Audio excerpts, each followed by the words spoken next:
O mundo da tecnologia não é para amadores. As palavras cortaram o ar morno e perfumado de peru assado da ceia de Natal da nossa família.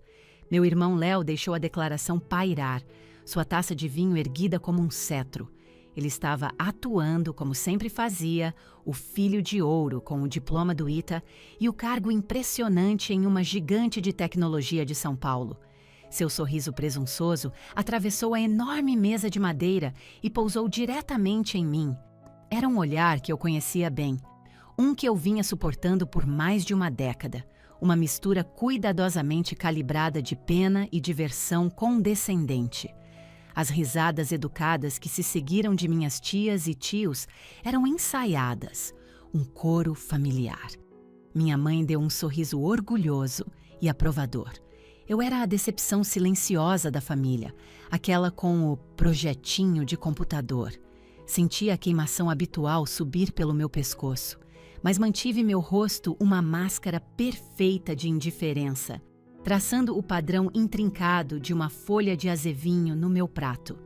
Eles não tinham ideia do que estava prestes a acontecer, mas da cabeceira da mesa, minha avó, de 84 anos, Eleonora, encontrou o meu olhar e deu um pequeno, quase imperceptível aceno de cabeça. Ela sabia. E antes que a sobremesa fosse servida, ela detonaria o mundo inteiro dele com 9 simples palavras que redesenhariam permanentemente o mapa da nossa família. Antes de chegarmos a isso, me faça um favor rapidinho e clique no botão de curtir. Se inscreva no canal e deixe um comentário me dizendo de onde você está assistindo. Meu nome é Clara Mendes e durante a maior parte da minha vida, para minha família, era aí que a frase terminava. Nenhum título impressionante se seguia, nenhum adjetivo brilhante era anexado. Eu era apenas a Clara. Meu irmão, no entanto, nunca foi apenas o Léo. Ele era o Léo, o prodígio do ITA. Léo, o diretor sênior da Inovatec. Léo, aquele que havia seguido o manual da família para o sucesso à risca. Nossa família tinha uma manual, um guia meticulosamente elaborado para uma vida digna. E eu, aparentemente, usei minha cópia como papel de rascunho antes mesmo de sair do ensino médio. A grande divergência em nossas vidas começou cedo.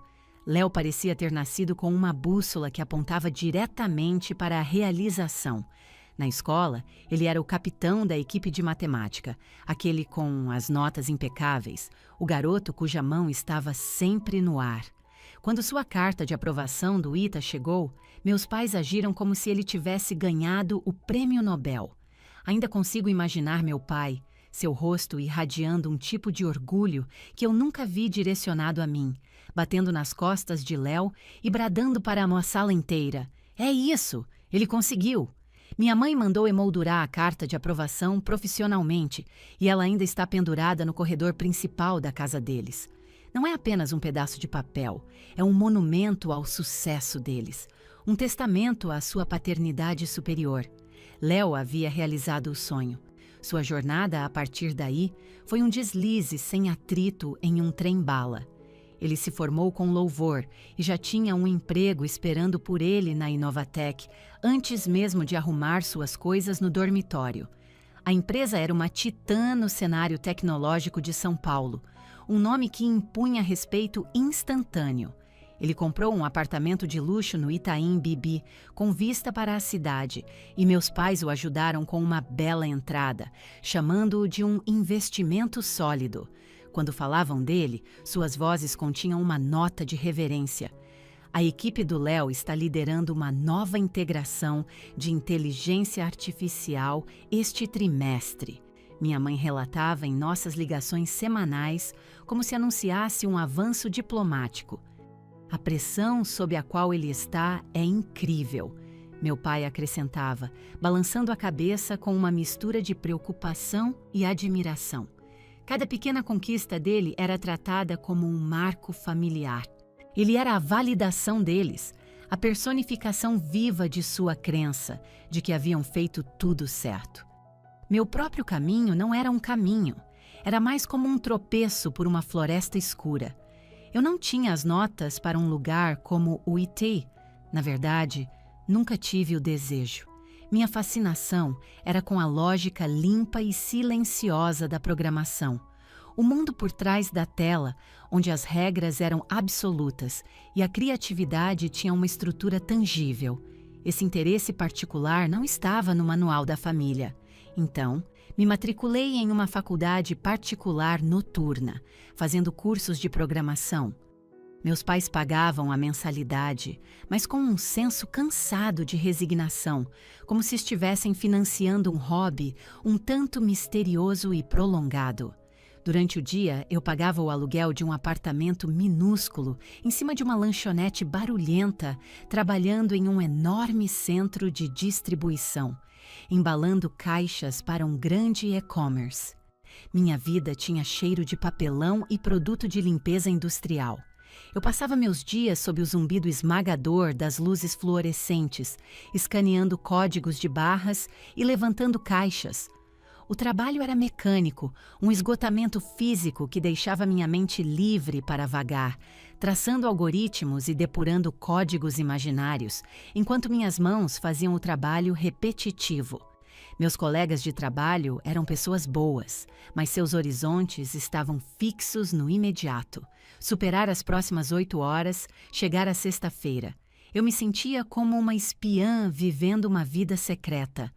Assim que meu turno terminava, eu corria para casa, engolia um jantar triste e então meu verdadeiro dia começava. Eu ligava meu laptop surrado de segunda mão e o resto do mundo se dissolvia. O clique-claque constante do teclado era a trilha sonora da minha vida. Eu devorava novas linguagens de programação, construía pequenas aplicações inúteis apenas para ver se conseguia, e comecei a pegar trabalhos freelancers minúsculos que encontrava em fóruns obscuros. Eu estava construindo uma nova realidade para mim mesma, uma linha de código de cada vez, no meio da noite. Esses foram os triunfos que ninguém da minha família jamais testemunhou. Eles nunca viram a pura euforia de finalmente resolver um bug que me atormentou por dias. Eles nunca viram a emoção de receber meu primeiro pagamento de R$ 1.000 de uma padaria do bairro por construir para eles um site de pedidos simples. Para eles, minha vida estava em modo de espera e meu trabalho era uma distração bonitinha. Eu nunca vou esquecer a cadência das minhas ligações com minha mãe. Ela passava os primeiros 20 minutos me dando um resumo detalhado e ofegante dos últimos sucessos de Léo. Uma apresentação brilhante, uma promoção, seu novo carro da empresa. Então sua voz mudava, suavizando-se com uma pena familiar e gentil. Então, como estão as coisas com você, querida? Ainda mexendo com aquele seu projetinho de computador? Um projetinho de computador. Ela dizia isso com tanta frequência que se tornou minha designação familiar não oficial. Quando ela me apresentava em eventos sociais, era sempre com um sorriso hesitante e apologético. Esta é minha filha, Clara. Ela está encontrando seu próprio caminho. Então ela se virava para outra pessoa e sua voz se enchia de orgulho. E meu filho, Léo, é diretor sênior na Inovatec. O choque desse contraste era uma ferroada fresca a cada vez. Eu era um ponto de interrogação, ele era um ponto de exclamação. A desaprovação do meu pai era mais silenciosa, mas de alguma forma mais pesada. Ele não era abertamente desdenhoso como minha mãe ou cruel como Léo. Ele era apenas ausente. Sua falta de interesse era um cobertor grosso e sufocante. Lembro-me vividamente de uma noite. Eu tinha acabado de fechar meu primeiro contrato importante, um projeto grande o suficiente para que eu pudesse finalmente largar o centro de distribuição. Eu estava vibrando de empolgação. Dirigi até a casa dos meus pais e os sentei na mesa da cozinha, tentando explicar o que aquilo significava. Falei sobre o software de logística que fui contratada para construir, os problemas complexos que ele resolveria para uma empresa de transporte de médio porte. Ele ouviu, ou pelo menos olhou na minha direção, balançando a cabeça vagamente. Seus olhos tinham aquele olhar distante e vidrado, Quando finalmente fiquei sem fôlego, ele limpou a garganta e disse: Bem, que bom, Clara. A propósito, Léo te contou que a equipe dele acabou de garantir outra rodada de financiamento? As ações dele na empresa vão valer uma fortuna. Naquele instante, eu finalmente entendi. Não importava o que eu realizasse. A tela na qual eu estava construindo minha vida sempre seria pequena demais para eles verem, porque seus olhos estavam permanentemente ofuscados pelos holofotes do estádio que brilhavam sobre meu irmão. A sensação de ser invisível para sua própria família é uma dor estranha e oca. Por muito tempo, a desconsideração deles foi um veneno que alimentou uma profunda insegurança. Talvez eles estivessem certos. Talvez eu estivesse apenas brincando. Talvez essa paixão fosse apenas uma maneira de evitar o mundo real que eu estava claramente falhando em navegar. Mas em algum lugar nas altas horas, abastecida por café barato e pura teimosia, um sentimento diferente começou a criar raízes. Desafio. Meu trabalho não era mais apenas sobre paixão, tornou-se uma missão. Era sobre construir algo tão real, tão sólido, tão inegavelmente bem-sucedido que eles não teriam outra escolha a não ser finalmente abrir os olhos. Eu fundei minha própria empresa, a Logiflow. Aluguei um escritório minúsculo e sombrio. Contratei meu primeiro funcionário. Eu me forcei a trabalhar 90 horas por semana. E durante tudo isso, para minha família, eu ainda era apenas a Clara, a garota com um projetinho de computador. Eles não tinham ideia de que eu estava construindo um império nas sombras da indiferença deles. E eu estava me preparando para virar o jogo. Toda a família tem seus rituais. Algumas se unem assistindo futebol aos domingos. Outras têm acampamentos sagrados. Minha família tinha a ceia de Natal. Na superfície parecia idílico. Minha mãe passava 2 dias preparando seu famoso peru assado, com manteiga e ervas. Meu pai polia a prataria da família e pegava a louça boa. A casa se enchia dos aromas quentes e nostálgicos de ave assada, farofa e especiarias de sobremesa. Mas o calor era uma fina camada. A ceia de Natal não era uma reunião de família, era a reunião anual de acionistas da família Mendes, e todos nós éramos participantes involuntários. A pauta nunca mudava. A família estendida chegava com suas melhores roupas de festa, e após uma troca superficial de cumprimentos, a conversa girava diretamente para os negócios. Não era sobre se conectar, era sobre medir.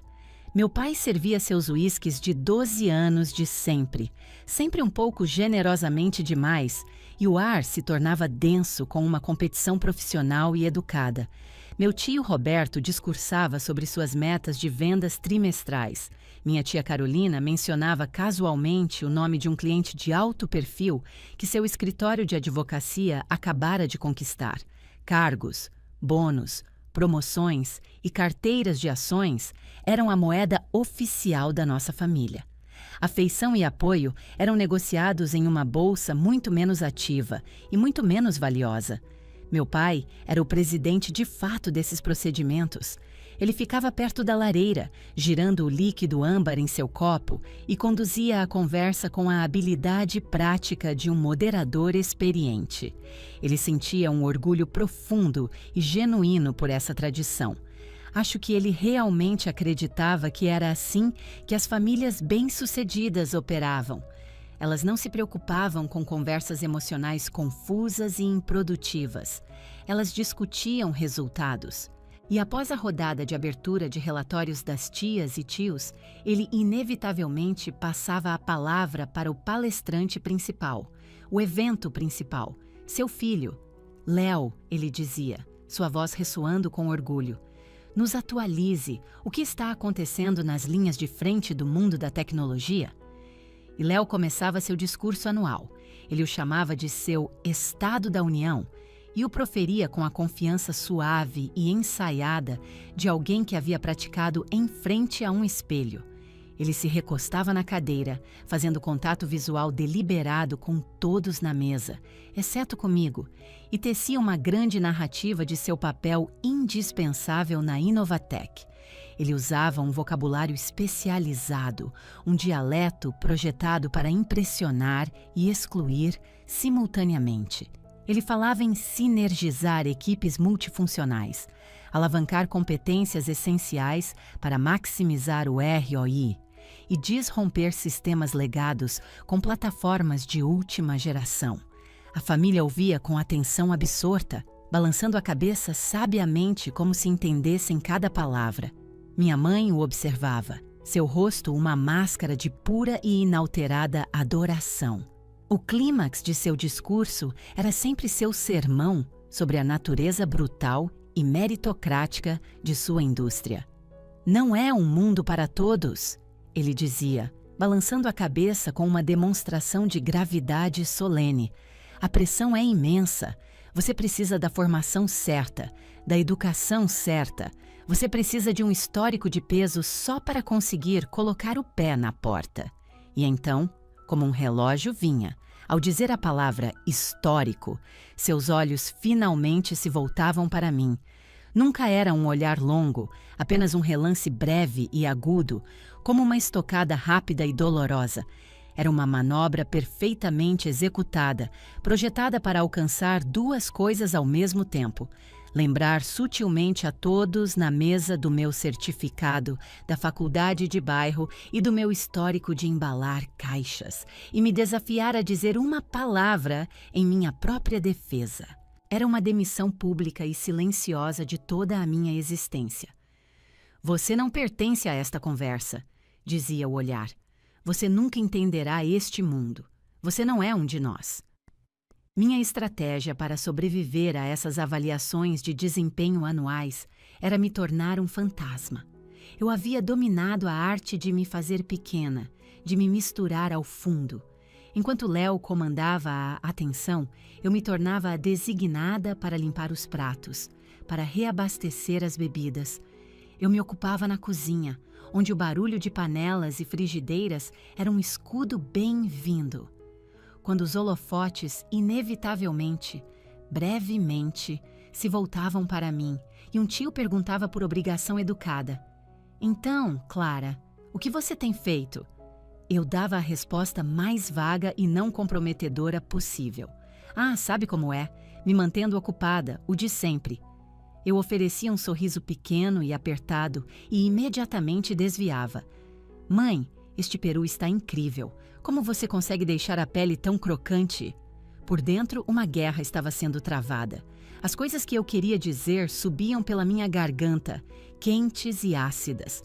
Eu queria falar sobre a complexa plataforma de logística que eu estava arquitetando. Eu queria falar sobre o cliente que me disse que meu software tinha literalmente salvado sua pequena empresa da falência. Eu queria gritar que o que eu estava construindo era mais difícil, mais arriscado e mais significativo do que qualquer coisa que Léo já tivesse feito em seu casulo corporativo acolchoado. Mas eu engolia as palavras, todas as vezes. Eu havia aprendido com a amarga experiência que elas cairiam em ouvidos surdos. Eu tentei uma vez, alguns natais atrás. Eu estava vibrando de orgulho por um algoritmo particularmente elegante que eu havia projetado. Foi um avanço pequeno, mas significativo para minha então iniciante empresa.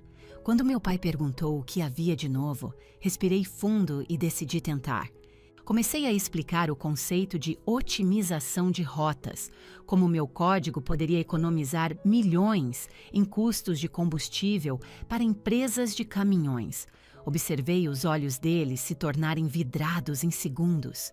Meu pai acenou educadamente, mas seu foco estava a 1 milhão de quilômetros de distância. Minha mãe apenas parecia confusa. Antes que eu pudesse terminar, Léo soltou uma risada curta e condescendente.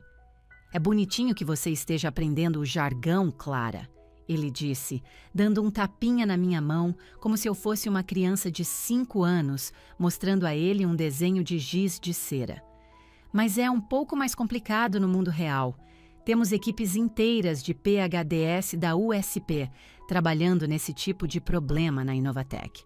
A conversa seguiu em frente. Meu avanço foi enquadrado como o projeto de arte de uma criança. A dor daquela humilhação foi uma cicatriz que eu nunca esqueci. Depois disso, nunca mais tentei. Aprendi que meu silêncio era minha única armadura. Meu silêncio protegia o mundo precioso e frágil que eu estava construindo. A ignorância deles era a cerca que mantinha meus sonhos a salvo de seu julgamento. Então, eu me sentava em cada ceia de Natal, uma observadora silenciosa no tribunal da minha própria família. Eu comia meu peru e farofa, sorria quando solicitado e contava os segundos até poder escapar. A cada ano, o nó de pavor em meu estômago começava a se apertar uma semana antes do feriado. Este ano, porém, era diferente. O pavor ainda estava lá, uma dor familiar, mas estava misturado com outra coisa, algo afiado, emocionante e totalmente aterrorizante. Era expectativa. Porque este ano eu tinha um segredo, e pela primeira vez meu silêncio não era apenas minha armadura, era minha arma. No teatro barulhento e competitivo da minha família, minha avó, Eleonora, era a espectadora silenciosa que via tudo. Enquanto todos os outros estavam fixados nos artistas no palco, ela sentava na última fileira, observando, ouvindo e entendendo todas as falas que nunca eram ditas. Ela tinha 84 anos, mas seus olhos eram mais aguçados e viam mais verdade do que os de qualquer outra pessoa. Meus pais valorizavam status e credenciais brilhantes. Meu irmão valorizava domínio e elogios externos. Vovó Eleonora valorizava a substância. Ela foi a única em minha família que já havia tirado um tempo para olhar sob a superfície da minha vida. Nosso vínculo foi forjado nos momentos de silêncio, longe do olhar julgador do resto da família. Foi cimentado no dia em que ela veio visitar meu primeiro escritório. Uso o termo de forma vaga. Era uma sala sem janelas, de 3 por 3 metros, que aluguei nos fundos de um parque industrial, espremida entre uma oficina de solda e um depósito de suprimentos de encanamento. A tinta estava descascando. Uma das lâmpadas fluorescentes do teto piscava constantemente. E minha mesa era uma porta de madeira velha que eu havia colocado sobre 2 arquivos. No canto, um rack de servidores de segunda mão que eu comprei com minhas parcas economias zumbia e zunia, emitindo uma quantidade incrível de calor. Era, por todas as contas, uma visão patética. Quando contei aos meus pais que tinha largado o centro de distribuição para me dedicar à minha empresa em tempo integral, a partir daquele espaço, a reação deles foi o que eu esperava. Minha mãe ficou horrorizada. Mas, Clara, e o seu plano de saúde? E a previdência privada? Ela perguntou, a voz tensa de ansiedade. Meu pai veio ver uma vez. Ele ficou na porta por menos de 60 segundos, seus olhos percorrendo a sala apertada com um olhar de profunda decepção. Bem, ele disse, limpando a garganta, é um começo, eu suponho. Ele nunca mais voltou. Léo, claro, achou hilário. Ele chamava de meu centro de operações e sarcasticamente perguntava se meu Wi-Fi era forte o suficiente para suportar todos os meus projetos importantes. Mas então, a vovó Eleonora veio. Ela pegou um ônibus pela cidade sem contar a ninguém. Ela entrou, com a bolsa elegantemente debaixo do braço, e examinou a sala. Preparei-me para apenas gentil, para a sugestão de que talvez fosse hora de procurar um emprego de verdade. Mas isso nunca veio. Ela não comentou sobre a tinta descascando ou a mesa improvisada. Em vez disso, ela foi direto para o meu monitor, que estava cheio de densas linhas de código. Ela apontou um dedo firme e enrugado para um bloco de texto. "O que essa parte faz?" ela perguntou, sua voz cheia de genuína curiosidade. Fiquei tão surpresa que mal consegui formar uma frase. Comecei a explicar, tentando simplificar o jargão técnico, mas ela me interrompeu. Não, me conte a história de verdade", disse ela. Então eu contei.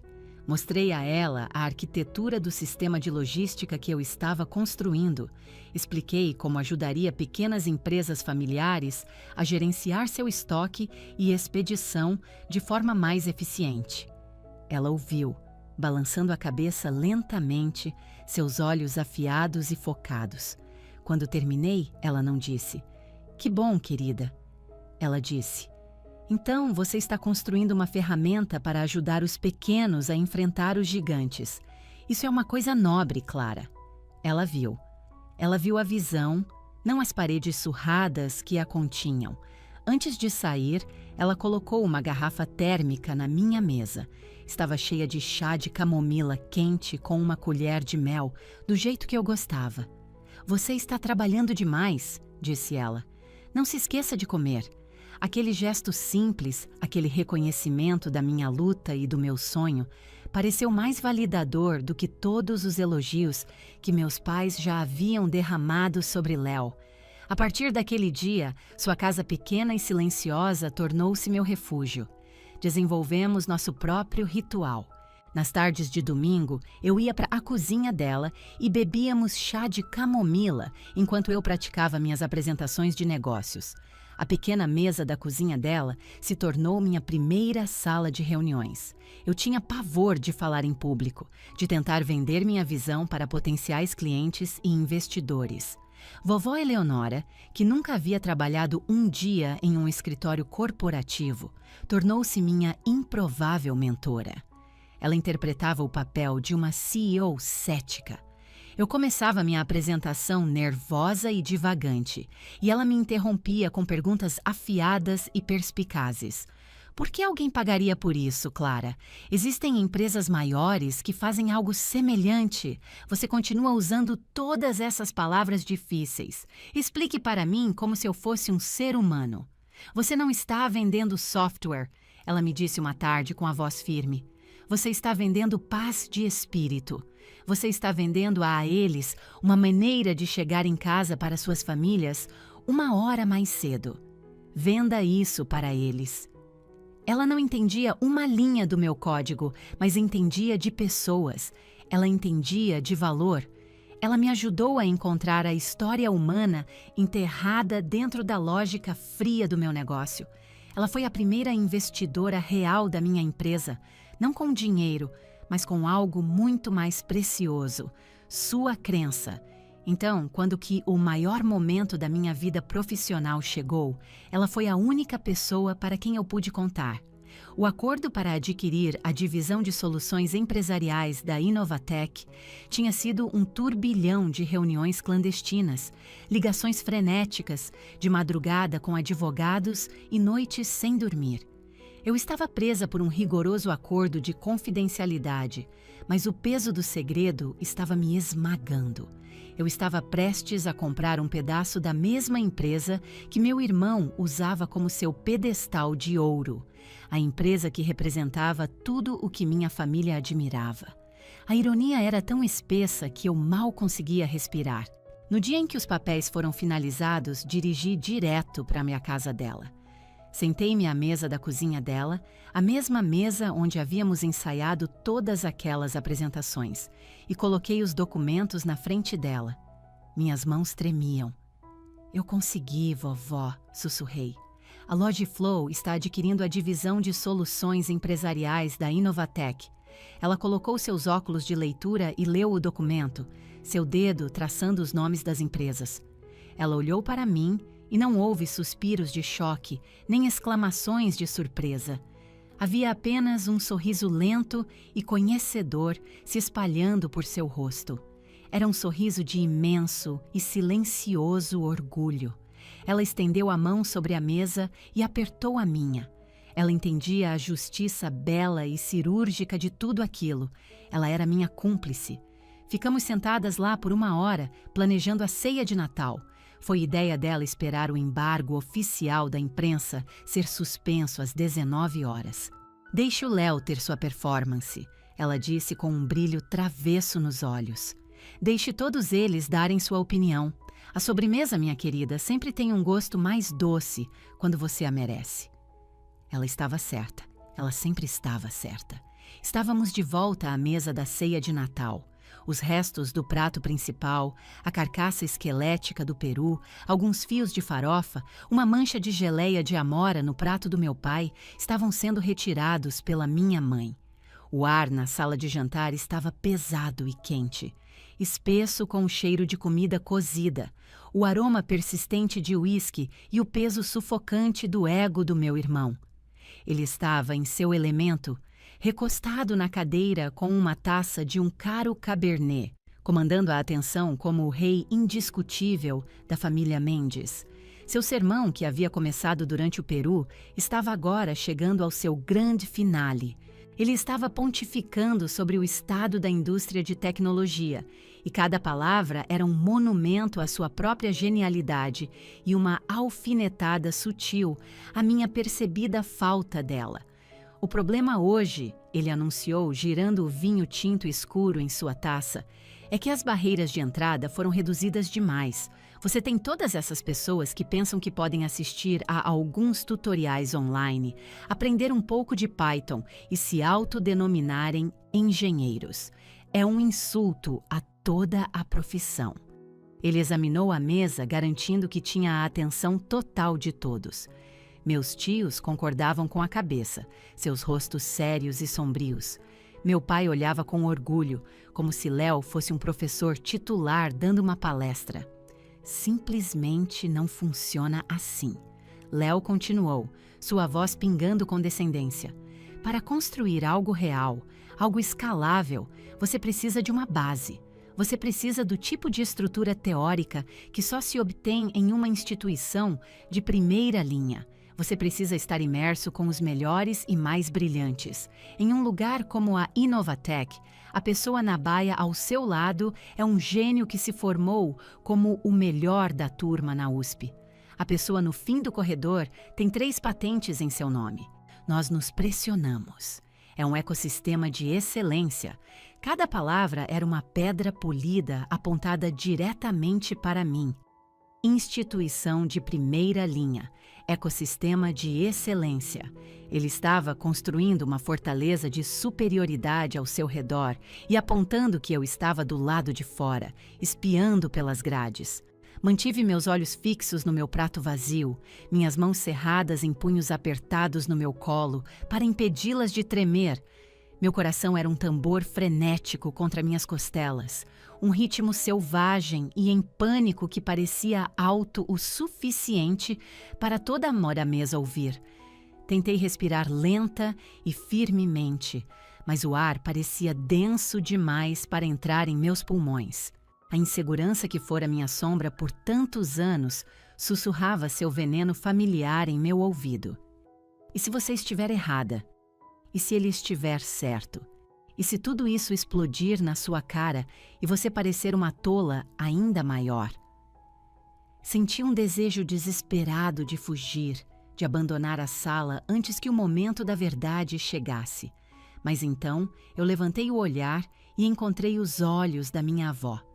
Ela estava observando Léo, sua expressão perfeitamente neutra, mas eu podia ver o cálculo sutil por trás de seu olhar. Ela era uma maestrina, guiando sutilmente sua orquestra de tolos inconscientes. A cada poucos minutos, ela lançava a Léo outra pergunta sugestiva, um estímulo gentil projetado para mantê-lo falando, para encorajá-lo a construir seu pedestal de arrogância um pouco mais alto. "Isso parece incrivelmente complicado, Léo", disse ela, sua voz um retrato da admiração de avó. "Você deve ser muito importante para se imitar a empresa, para lidar com toda essa pressão." Seu peito estufou. "É muita coisa, vovó, mas alguém tem que fazer. Liderança é sobre tomar as decisões difíceis." Enquanto ele falava, a vovó Eleonora calmamente levantou o pulso e verificou seu relógio antigo. Era uma peça bonita e antiquada com uma pulseira de couro gasta que pertencera ao meu avô. O gesto foi lento, deliberado e cheio de um poder silencioso. Ela não estava ansiosa ou apressada. Ela estava em controle completo e absoluto. Ela encontrou meu olhar do outro lado da mesa, por cima das cabeças de nossa família desavisada, e me deu o mais leve dos sorrisos. Era uma mensagem silenciosa, uma garantia final. Paciência, está quase na hora. O relógio de pêndulo no corredor começou a soar, seus tons profundos e ressonantes marcando as 6 horas. Faltava 1 hora. Os minutos que se seguiram se estenderam por uma eternidade. Minha mãe começou a servir a sobremesa. Sua famosa torta de nozes com uma colherada de chantilly fresco. O cheiro familiar e reconfortante de canela e noz moscada encheu a sala. O tilintar de garfos contra a porcelana fina foi o único som por um momento. Este pequeno ritual doméstico, uma cena que se desenrolou em todas as reuniões de família da minha vida inteira, parecia totalmente surreal. Era a calmaria antes da tempestade, a respiração profunda antes do mergulho. O relógio na lareira marcava 18 horas e 55 minutos. Faltavam 5 minutos. Meu corpo inteiro vibrava com uma energia nervosa que era quase dolorosa. Dei uma mordida na torta, mas tinha gosto de giz na minha boca. Eu podia sentir os olhos de Léo em mim novamente. Ele estava gostando do meu desconforto, do meu silêncio. Ele achava que tinha vencido, assim como sempre fazia. O relógio no corredor tic-taqueava, cada segundo caindo como um golpe de martelo. Era uma contagem regressiva para o fim da minha vida, como a decepção da família, e estava a poucos momentos de distância. Os pratos de sobremesa agora estavam decorados com os fantasmas da torta de nozes e chantilly borrado. A agitação inicial da conversa pós-refeição havia diminuído, deixando uma calmaria confortável e sonolenta em seu lugar. Meu pai girava o último gole de uísque em seu copo, seus olhos um pouco desfocados. Minha mãe estava discutindo o novo paisagismo de uma vizinha com minha tia. A sala estava cheia do murmúrio baixo de conversas cansadas, o tilintar suave de xícaras de café e o tic-tac pesado e rítmico do relógio de pêndulo no hall de entrada. Para todos os outros, era o final pacífico de uma refeição de feriado. Para mim, era o som mais ensurdecedor do mundo. Cada tique era um golpe de martelo, contando os minutos finais da minha antiga vida. Minhas mãos estavam geladas, então as escondi debaixo das pernas. Minha respiração era superficial, uma série de pequenos goles de ar que não eram suficientes para acalmar as batidas frenéticas do meu coração. Mantive meus olhos na minha avó. Ela era a imagem da serenidade, tomando um gole lento e deliberado de seu chá. Ela não apressou um único momento deste jantar. Ela deixou toda a performance previsível se desenrolar, dando a cada ator corda suficiente para se enforcar. Ela colocou sua xícara de volta no pires com um clique suave. Então ela virou a cabeça, seu olhar passando pela minha mãe e pousando em Léo. Sua expressão era de interesse educado e de avó, o mesmo olhar que ela teria se estivesse perguntando a ele sobre o tempo. Léo, ela começou, sua voz calma e clara, cortando claro o zumbido baixo da conversa. Você mencionou seu trabalho na Inovatec. O que exatamente sua divisão faz? Léo, que parecia entediado e estava rolando o feed do celular, se endireitou, sempre feliz por ser o centro das atenções novamente. Um pequeno sorriso autoimportante tocou seus lábios. Nós somos soluções empresariais, disse ele, sua voz assumindo seu tom de palestra familiar. Basicamente, somos a espinha dorsal da empresa. Lidamos com os grandes clientes corporativos, as empresas da Fortune 500. Não é a parte chamativa voltada para o consumidor, é a arquitetura séria e de alto risco que realmente mantém as luzes acesas. O dinheiro de verdade, o poder de verdade, está tudo no empresarial. Nós geramos a receita mais estável para toda a corporação. Ele disse a palavra corporação, com uma certa reverência, como se fosse um sumo sacerdote descrevendo seu templo. Ele estava enquadrando seu trabalho não como um emprego, mas como um chamado nobre e essencial, que apenas alguns poucos selecionados estavam qualificados para realizar. Minha avó acenou lentamente, como se estivesse processando essa informação vital. "Parece muito importante", disse ela, seu tom perfeitamente uniforme. Então, ela proferiu a próxima frase, uma pergunta tão suave e inocente que foi como uma pena flutuando no ar, prestes a pousar em um bastão de dinamite. "Como está o moral por lá esses dias?" O sorriso de Léo vacilou por um segundo. Um lampejo de irritação cruzou seu rosto. Era uma pergunta boba, uma pergunta sentimental e fora de contato de uma velha que não poderia entender as complexidades de seu mundo. Ele se recuperou rapidamente, soltando uma risada curta e desdenhosa e acenando com a mão no ar, como se estivesse espantando uma mosca. "Ah, você sabe como é em uma grande empresa", disse ele com um suspiro de cansaço fingido. "Sempre há rumores de reestruturação, rotatividade corporativa, um pequeno aperto de cinto. É apenas ruído. Nunca afeta as divisões essenciais. Certamente não afeta as pessoas que estão realmente entregando resultados." Seus olhos piscaram para mim por uma fração de segundo, a mensagem não dita clara. "É isso que acontece com as pessoas sem importância, os amadores." Ele não tinha ideia. A pura e feliz arrogância de sua ignorância era de tirar o fôlego. Ele era um homem em pé, sobre um alçapão, gabando-se da força do assoalho.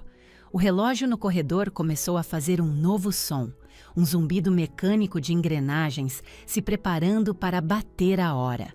A contagem regressiva final havia começado. Minha vida inteira pareceu passar diante dos meus olhos, mas não foram as partes boas. Foi um compilado de todas as humilhações que sofri nesta mesma sala. Eu podia me ver aos 16 anos, tentando explicar minha fascinação em montar um computador a partir de peças, apenas para Léo me chamar de nerd e meu pai me dizer para encontrar um hobby mais social. Eu podia me ver aos 22, recém-saída da faculdade, sendo informada de que meu certificado era legal, mas não substituía um diploma de verdade como o de Léo. Eu podia ver todos os natais, todas as páscoas, todos os jantares de família onde eu me encolhi até virar nada para evitar a dor de sua demissão casual. Todos esses anos, eu acreditei na versão deles de mim. Eu internalizei o julgamento deles. Eu aceitei meu papel como a filha inferior, aquela que estava um pouco perdida, aquela que não estava à altura de seu potencial. Mas na escuridão silenciosa do meu pequeno escritório, alimentada por café e código, outra versão de mim estava crescendo, uma pessoa que eles nunca conheceram, e ela estava prestes a entrar pela porta. A primeira badalada do relógio soou, profunda e sonora. Bong. Era um sinal. Era o som de um novo mundo começando. Bong. Olhei para seus rostos, essas pessoas que pensavam que me conheciam. Minha mãe, sorrindo com carinho para seu filho bem-sucedido. Meu pai, contente em sua névoa induzida pelo uísque.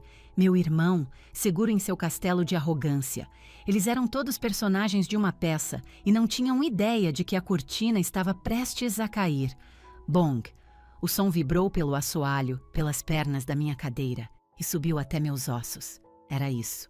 O momento em que tudo mudou. Foi aterrorizante. Foi emocionante. Foi. Percebi com uma clareza súbita e chocante. O momento pelo qual eu trabalhei minha vida inteira. Bong.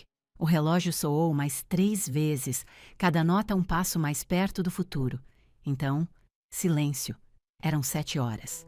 A última badalada do relógio de pêndulo se dissipou, deixando para trás um silêncio denso e expectante. As conversas casuais haviam parado, silenciadas pelo anúncio formal da hora. Por um momento, ninguém se moveu. Era como se a sala inteira estivesse prendendo a respiração coletivamente.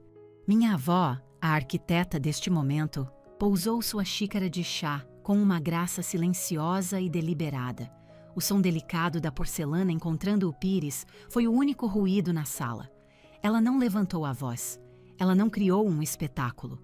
Ela simplesmente virou a cabeça, seu olhar passando por Léo completamente, e olhou diretamente para mim. Sua voz, quando ela falou, não era alta ou dramática. Era perfeitamente calma, perfeitamente clara, e atravessou a mesa com a precisão devastadora de um bisturi de cirurgião. "Clara, querida", disse ela, seus olhos fixos nos meus. "Não é essa a divisão que sua empresa acabou de comprar?"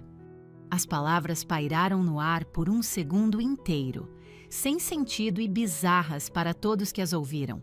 Era uma pergunta tão fora da realidade deles que seus cérebros não conseguiram processá-la imediatamente. A empresa da Clara, aquela que eles pensavam ser um projeto de meio período, comprou uma divisão da Inovatec, a gigante corporativa? A declaração simplesmente não fazia sentido. O primeiro som que quebrou o feitiço foi o ruído agudo e feio de metal em cerâmica. O garfo de sobremesa de Léo escorregou de seus dedos frouxos e caiu em seu prato. O barulho foi surpreendentemente alto na sala silenciosa. Observei seu rosto. Foi um espetáculo fascinante e horripilante. A máscara presunçosa e autossatisfeita se dissolveu em um instante, como areia sendo levada por uma onda. Foi substituída por uma confusão de queixo caído, depois um lampejo de incredulidade e, finalmente, os primeiros tentáculos rastejantes de um horror crescente e nauseante. Seus olhos, arregalados e em pânico, saltaram do rosto plácido da minha avó para o meu. Minha mãe foi a primeira a falar. Sua voz um sussurro perplexo. "Eleonora, do que você está falando? O que a Clara tem a ver com a empresa do Léo?" Mas ninguém estava ouvindo ela. Meu tio Roberto, um homem que vivia e respirava notícias financeiras, já estava procurando seu smartphone. Um segundo depois, minha tia Carolina fez o mesmo. De repente, a luz fraca e quente da sala de jantar foi pontuada pelo brilho frio e azul das telas dos celulares, iluminando rostos tensos com uma curiosidade frenética e urgente. Eu podia ouvir o toque furioso dos dedos no vidro, o som de uma busca desesperada por respostas. Foi o tio Roberto quem encontrou primeiro. Ele ofegou, uma pequena e aguda inspiração. Ele não disse nada. Apenas olhou para a tela, o rosto pálido. "O que é?" meu pai exigiu, a voz tensa. Tio Roberto não levantou o olhar. Ele apenas leu as palavras da tela, sua voz fina e fraca, como se não pudesse acreditar no que estava dizendo. A Logiflow Technologies anunciou hoje que concluiu a aquisição da divisão de soluções empresariais da Inovatec. Ele parou, mas minha tia Carolina também havia encontrado. Ela continuou, a voz tremendo ligeiramente. O acordo, avaliado em 9 dígitos, é um movimento estratégico importante para a empresa de software de logística em rápido crescimento, liderada pela fundadora e CEO, Clara Mendes. CEO, Clara Mendes. O nome, meu nome, caiu no centro da sala como uma pedra em um lago perfeitamente calmo. As ondulações de seu impacto se espalharam, quebrando o reflexo do mundo em que todos eles acreditavam. E então veio o silêncio. Era um tipo diferente de silêncio desta vez. Não era a calmaria sonolenta pós-jantar. Era um silêncio profundo, profundo e cirúrgico. Era o som de 2 décadas de hierarquia familiar sendo desmanteladas em um instante.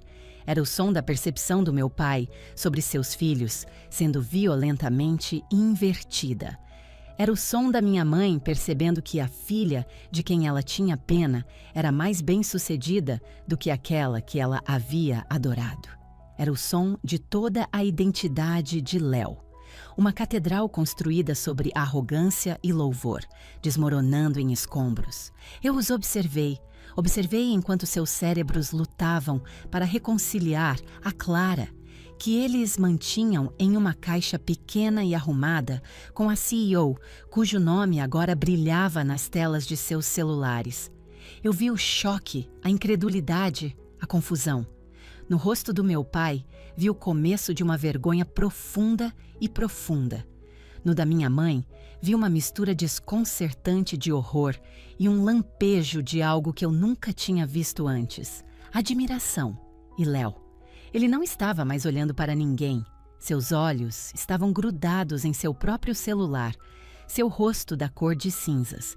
Ele estava lendo meu nome, C-I-O, Clara Mendes, repetidamente, como se esperasse que as palavras mudassem.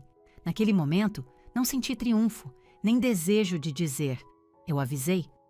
A vitória não estava no choque deles, mas no próprio silêncio. Era o silêncio de finalmente ser vista. Por toda a minha vida, eu fui invisível para eles. Minhas ambições e lutas nada mais do que um fundo cinza e fraco para o sucesso vibrante de Léo. Mas agora, eles me viam.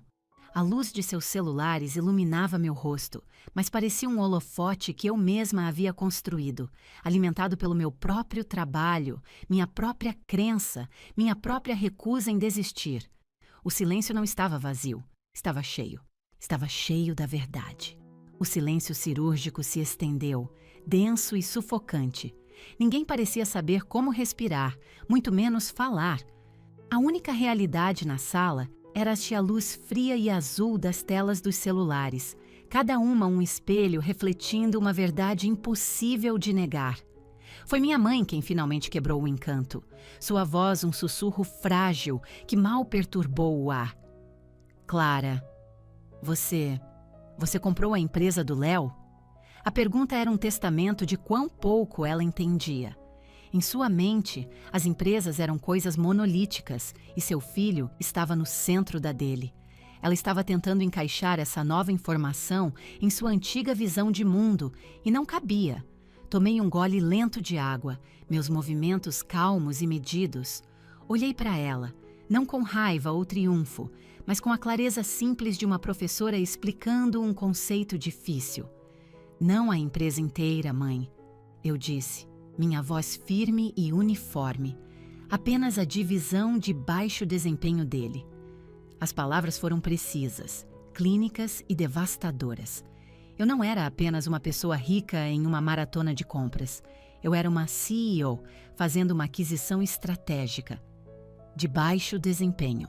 A palavra pairou no ar, uma contradição direta ao grande quadro que Léo havia pintado de seu departamento essencial e poderoso minutos antes. Deixei que ela pousasse e então desferi o golpe final e esmagador. A Logiflow é uma empresa enxuta. Valorizamos a inovação e a eficiência, então vamos manter os melhores engenheiros deles, claro, mas vamos reestruturar a liderança existente. Reestruturar a liderança existente.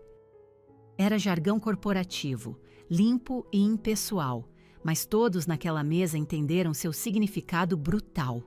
Tio Roberto, que estava me encarando com a boca aberta, se encolheu. Meu pai apenas afundou na cadeira, olhando para mim como se fosse pela primeira vez. Ele era um homem assistindo a uma vida inteira de suposições, queimar até o chão. Minha mãe apenas balançou a cabeça lentamente, uma única lágrima traçando um caminho por sua bochecha. Eu não sabia dizer se era uma lágrima pela queda de Léo ou por sua própria falha em me ver. Talvez fosse por ambos. Mas meu foco e o foco da conversa havia sido Léo, e ele não fazia mais parte do drama familiar. Ele estava preso em seu próprio inferno particular, olhando para a tela de seu celular. Seu rosto era uma máscara pálida e inexpressiva, mas eu podia ver os pensamentos frenéticos e aterrorizados correndo por trás de seus olhos. Ele estava lendo a manchete, sim, mas também estava lendo as entrelinhas. Ele estava repassando anos de sua própria condescendência em sua mente. Cada comentário presunçoso em um jantar de Natal, cada piada desdenhosa sobre meu projeto, cada vez que ele olhou para mim com aquele sorriso característico de pena e superioridade. Ele havia passado uma década construindo sua identidade na ideia de que ele era um homem brilhante em uma indústria séria, enquanto eu era uma garota sem noção brincando com brinquedos. E agora, o brinquedo tinha acabado de devorar a indústria. O hobby tinha acabado de comprar a carreira. Eu o observei enquanto a percepção final e mais horrível pousava. Não era apenas que sua irmã mais nova era agora uma CEO poderosa, era que sua irmã mais nova era agora, efetivamente, sua chefe. A pessoa cuja opinião ele nunca valorizou, agora determinaria seu futuro. As palavras reestruturar a liderança existente não eram mais apenas jargão corporativo, eram uma ameaça pessoal. Eram o som de seu mundo desmoronando. Eu vi a mudança em seus olhos, o momento em que o choque se transformou em humilhação crua e não diluída. Ele havia construído seu castelo sobre meu fracasso percebido, e eu tinha acabado de comprar o terreno em que ele estava. O poder na sala não havia apenas mudado, havia sofrido uma reversão tectônica. A arrogância que fora a força vital de Léo havia evaporado, deixando um vácuo de choque e medo em seu lugar. Ninguém estava mais olhando para ele. Toda a atenção deles, todo o foco deles estava em mim. Mas seus olhares eram hesitantes, incertos. Eles estavam olhando para uma estranha. Eles passaram tanto tempo vendo um fantasma à mesa que não sabiam como falar com a pessoa que era subitamente, inegavelmente, real. A hierarquia da família Mendes havia sido reescrita, e eu era a autora. O silêncio que se seguiu não era mais sobre a notícia, era sobre a aterrorizante incerteza deles sobre o que eu escreveria na próxima página. O vácuo de choque não durou muito, logo foi preenchido por uma avalanche caótica e desajeitada de perguntas. O atordoamento inicial havia passado, e meus parentes, vendo seu mundo virado de cabeça para baixo, se esforçaram para entender o novo cenário. Eles tentaram me entender da única maneira que sabiam, através da linguagem do dinheiro, do status e da logística. A sobrinha que eles ignoraram por 2 décadas era, de repente, a pessoa mais interessante da sala, e eles se aglomeraram ao meu redor, não com afeto, mas com uma curiosidade frenética e ávida. "Um acordo de 9 dígitos, Clara?" perguntou o tio Roberto, inclinando-se para a frente, seu choque anterior substituído pelo brilho ganancioso de um vendedor. "Qual foi a avaliação exata? Você usou financiamento por dívida ou foi um acordo em dinheiro? Seus investidores devem estar exultantes." Tia Carolina, a advogada, interveio antes que eu pudesse responder. "Quantos funcionários estão vindo na aquisição? Você terá um pesadelo de integração de RH em suas mãos. Você está prevendo algum desafio legal da liderança redundante?"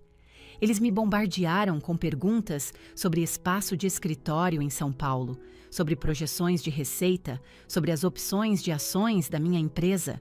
Eles estavam tentando construir uma nova caixa para mim, uma feita de dados financeiros e estratégia corporativa. Se pudessem quantificar meu sucesso, talvez pudessem compreendê-lo. Eles não estavam mais falando com sua sobrinha. Estavam falando com um estudo de caso de negócios, uma misteriosa história de sucesso que eles desesperadamente queriam entender para poder reivindicar um pequeno pedaço dela. Eu respondi às perguntas deles com calma, minha voz profissional e distante. Dei a eles respostas educadas, vagas e aprovadas pela empresa. Estamos muito satisfeitos com os termos do acordo. Temos um plano de integração robusto e em vigor.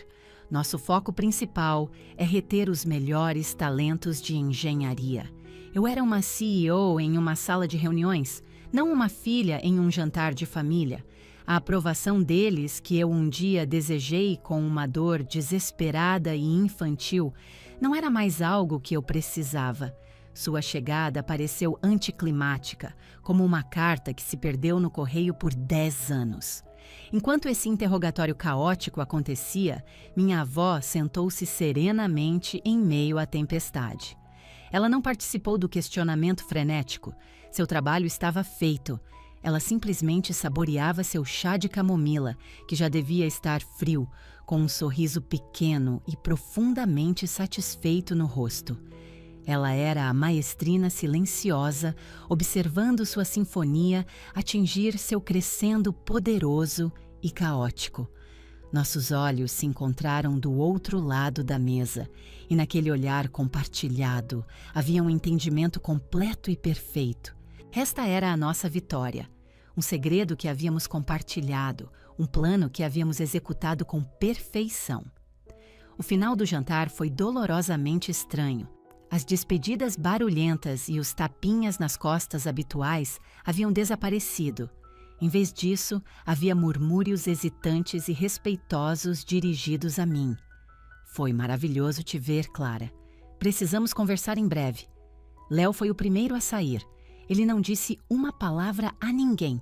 Simplesmente se levantou, sua cadeira arrastando ruidosamente contra o piso de madeira, e saiu da sala, um fantasma deixando sua própria assombração. Ele nem sequer se despediu da própria mãe. Enquanto eu vestia meu casaco no corredor, meu pai se aproximou de mim.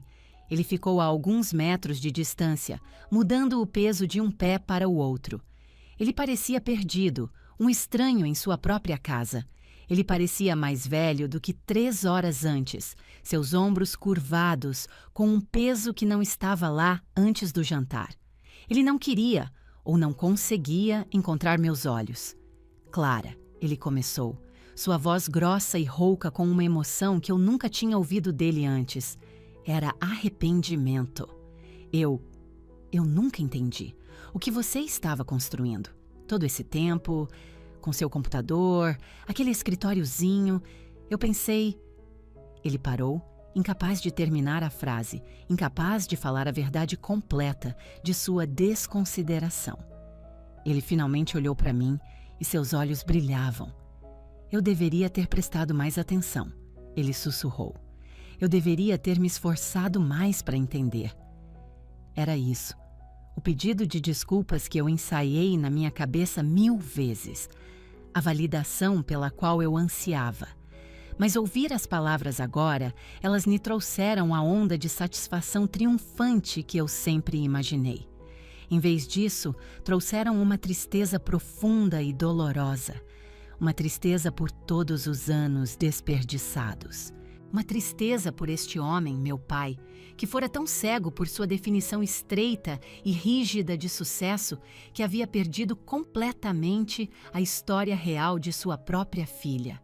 Senti uma pontada súbita e inesperada de pena por ele. Olhei para seu rosto cansado e arrependido e dei a ele a única verdade que me restava.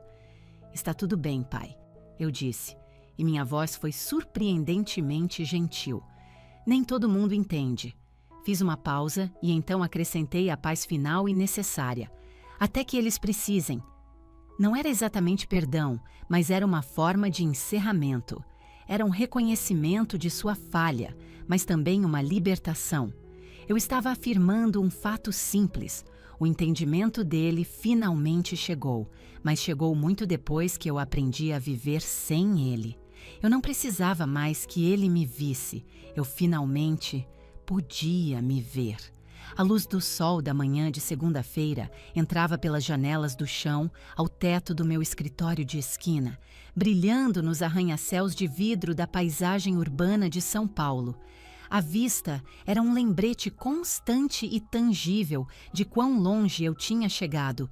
Este escritório silencioso e espaçoso era um mundo à parte da caixa de sapatos sem janelas e com luzes piscando onde a Lodge Flow nasceu. Aquele primeiro escritório tinha sido um lugar de criação desesperada e frenética, cheio do zumbido de servidores de segunda mão e do cheiro de café velho. Este escritório era um lugar de poder calmo e silencioso. Era o meu espaço, construído não apenas com um código, mas com anos de trabalho implacável e não reconhecido. A voz da minha assistente veio pelo interfone. Dona Clara, sua reunião das 9 horas chegou. É o Léo Mendes. Pode mandar entrar, obrigada, respondi, minha voz perfeitamente uniforme. Um momento depois, a porta se abriu e Léo entrou. A palavra entrou não é bem a certa. Ele se arrastou para dentro, seus movimentos hesitantes e incertos. Ele parecia menor. Não era apenas um truque de luz no meu grande escritório. Seu terno caro e feito sob medida, geralmente uma armadura para sua arrogância, parecia folgado em seu corpo. Sua postura confiante, aquela que ele usava para comandar a atenção na mesa de Natal, havia desaparecido, substituída por uma curvatura visível, a postura de um homem que foi derrotado. Ele parecia totalmente perdido e fora de lugar no meu mundo. Eu gesticulei para a cadeira em frente à minha mesa grande e polida. Léo, por favor, sente-se. Ele se sentou, seus movimentos rígidos. A dinâmica era uma inversão perfeita de nossas vidas inteiras. Eu estava na posição de poder, atrás da mesa, no controle. Ele era o suplicante, o visitante, esperando que eu falasse. Eu não falei. Deixei o silêncio se estender, deixando-o sentir o peso total e desconfortável da nova realidade. A reunião era dele para começar. Ele limpou a garganta, seus olhos fixos em um ponto na minha mesa, incapaz de me olhar. Quando finalmente falou, sua voz era um murmúrio baixo e oco, um fantasma de sua antiga confiança retumbante. Clara, ele começou. Depois parou. Ele respirou fundo, trêmulo.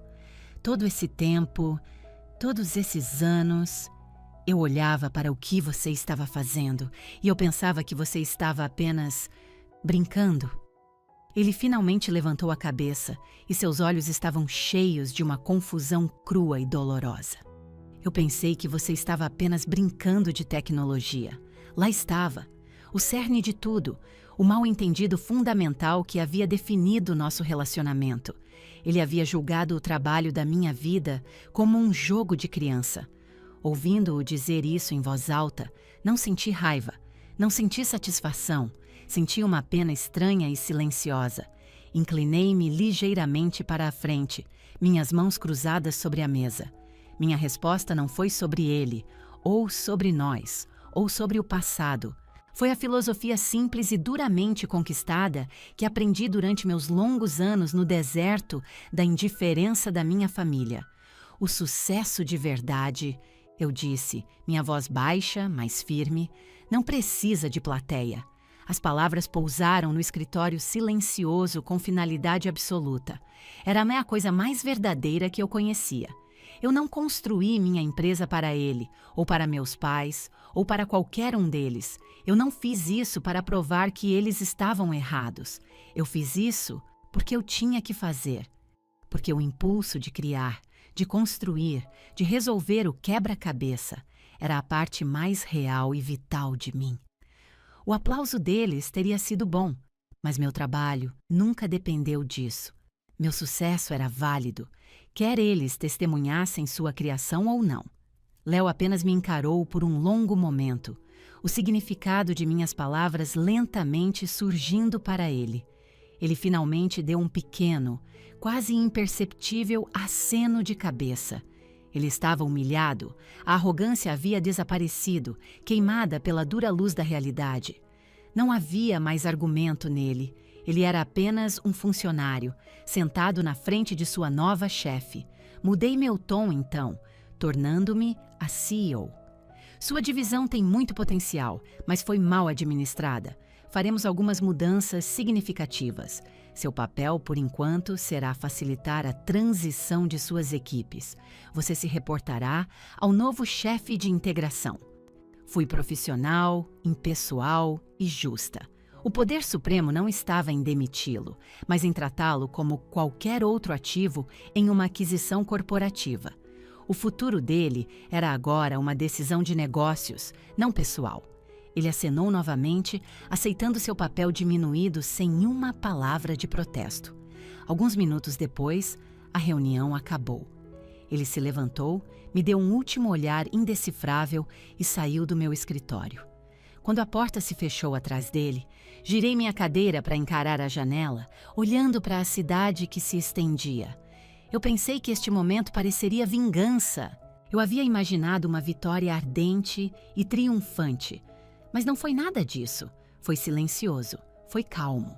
A guerra acabou, não com uma explosão, mas com uma conversa tranquila, em uma manhã ensolarada de segunda-feira. Eu não queria destruir meu irmão. Eu só queria que ele e todos eles me vissem. E agora eles viam. A justiça mais doce, percebi, não é a vingança, é o respeito que sempre foi merecido, finalmente aparecendo à mesa. Fim da história.